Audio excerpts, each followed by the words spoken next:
नमस्कार श्रोतागण। आज मैं आपको अमरनाथ धाम की शिव पार्वती की अमर कथा सुनाने जा रही हूँ। अमरनाथ धाम की कथा कुछ इस प्रकार से है कि एक बार माता पार्वती ने महादेव से पूछा, ऐसा क्यों है कि आप अजर अमर हैं, लेकिन मुझे हर जन्म के बाद एक नया स्वरूप लेकर जीवन चक्र में आना पड़ता है, फिर बरसों तप करके आपको प्राप्त करना पड़ता है। जब मुझे हर जन्म में आपको ही पाना है, तो आप मेरी इतनी कठिन परीक्षा और इतनी कठिन तपस्या क्यों लेते हो? आप कंठ में नर मुंड माला धारण किए हो और इस ब्रह्मांड में अमर होने के रहस्य क्या है? भोलेनाथ ने पहले तो माता पार्वती के उन सवालों का जवाब नहीं दिया, लेकिन पत्नी हट के कारण उन्हें कुछ गूढ़ रहस्य माता पार्वती को बताने पड़े। शिव महापुराण में मृत्यु से लेकर अजर और अमर होने तक के कई प्रसंग है, जिसमें एक भक्ति से जुड़ी अमर कथा बड़ी रोचक है, जिसे भक्तजन अमरत्व की कथा के रूप में भी जानते हैं। प्रतिवर्ष हिमालय में अमरनाथ, कैलाश और मानसरोवर में लाखों श्रद्धालु इन तीर्थ स्थलों की यात्रा करते हैं। कई किलोमीटर की पैदल यात्रा करते हैं। कहाँ से आई है भक्तों के मन में इतनी श्रद्धा और विश्वास? तो चलिए जानते हैं अमरनाथ धाम की अमर कथा। शिव के प्रिय अधिक मास और आषाढ़ पूर्णिमा से श्रावण मास की पूर्णिमा के बीच बाबा अमरनाथ की यात्रा भक्तों को खुद से जुड़े रहस्यों के कारण और भी प्रासंगिक लगती है। पौराणिक मान्यताओं के अनुसार बाबा अमरनाथ की गुफा ही वह गुप्त स्थान है जहां भगवान शिव ने माता पार्वती को अमर होने के गुप्त रहस्य बतलाए थे, और उस समय उन दो ज्योतियों के अलावा कोई भी तीसरा प्राणी वहां नहीं था। ना गले में नाग, ना भोलेनाथ के नंदी, ना सिर पे गंगा, ना गणेश जी, ना शिवगण और ना ही कार्तिकेय। महादेव ने सबसे पहले नंदी को पहलगांव में छोड़ा। एक गुप्त स्थान की तलाश में भोले बाबा ने सबसे पहले अपने वाहन नंदी को छोड़ा। नंदी को जिस जगह छोड़ा था उस जगह को पहलगांव नाम से जाना जाता है। आज भी अमरनाथ की यात्रा यहीं से शुरू होती है।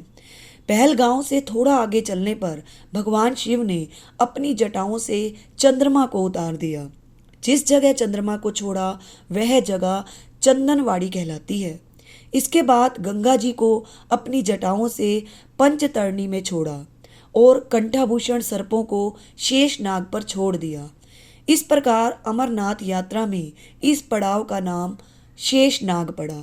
गणेश जी को अगले पड़ाव पर छोड़ दिया। अमरनाथ धाम यात्रा में पहलगांव के बाद अगला पड़ाव गणेश टॉप के नाम से जाना जाता है। मान्यता है कि इसी जगह पर महादेव ने अपने पुत्र गणेश जी को छोड़ा था। इस जगह को एक अन्य नाम महागुणा का पर्वत के नाम से भी जाना जाता है। इसके बाद भोलेनाथ ने जहाँ पिस्सू नामक कीड़े को त्यागा उस जगह को पिस्सू घाटी भी कहते हैं।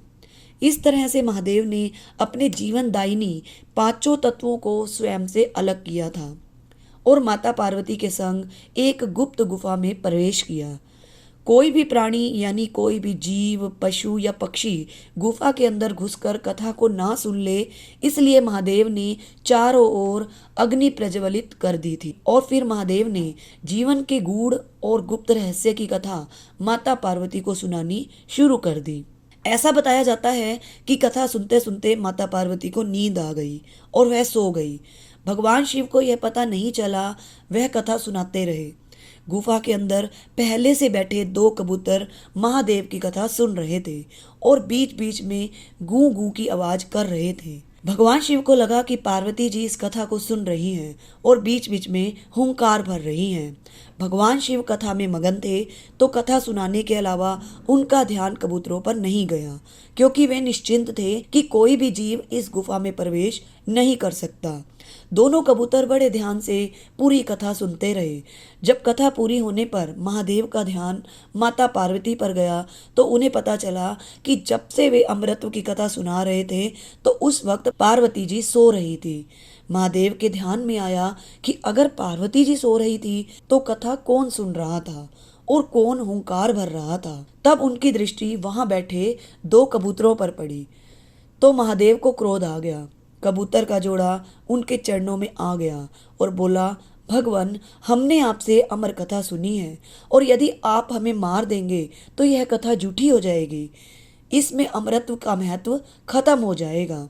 इसलिए हे प्रभु, हमें सही पथ प्रदान करें। उन कबूतरों की विनती सुनने के बाद महादेव ने उन्हें वर दिया कि तुम सदैव इस स्थान पर, इस गुफा में शिव व पार्वती के प्रतीक चिन्ह के रूप में निवास करोगे।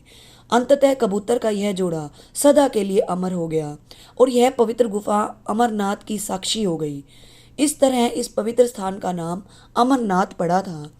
मान्यता है कि आज भी इन दो कबूतरों के दर्शन भक्तों को होते रहते हैं। अमरनाथ गुफा में यह भी एक प्रकृति का चमत्कार है कि अमरनाथ की यात्रा के दिनों में बर्फ से प्राकृतिक शिवलिंग का आकार बन जाता है। गुफा के अंदर मौजूद शिवलिंग किसी आश्चर्य से कम नहीं है। यदि आपको ये कहानी अच्छी लगी हो तो प्लीज़ इसे लाइक करें, अपने फ्रेंड्स और फैमिली के साथ शेयर करें और हमारे चैनल को सब्सक्राइब करें। नमस्कार।